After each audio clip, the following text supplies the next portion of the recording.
अस्सलाम वालेकुम दोस्तों, कैसे हैं आप सब। जैसे कि मैं आपका अपना भाई कामरान मलार। दोस्तों इवनिंग है और जो है वो सूरज डूबने का टाइम हो रहा है। बहुत ही बड़ा अच्छा मंजर है और हम थर पार कर डेजर्ट के जो वारी के भेटे उस पे बैठे हैं और ये जो है ना वो छोकरे मोबाइल देख रहे हैं और ये बंदा आ रहा है।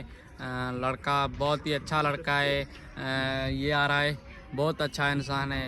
ये पानी सप्लाई करने आया था वहाँ 2 किलोमीटर दूर। मुझे इंसानियत है इस बंदे में, बाकी इन दो जो बैठे हैं इंसानियत टका ही नहीं है उनमें। सो बहुत ही खूबसूरत मंजर है। दिल ने कहा कि मैं आपको बताऊं और दिखाऊं कि हमारे थर पारकर में बहुत ही अच्छा जो है ना सूरज डूबने का मंजर।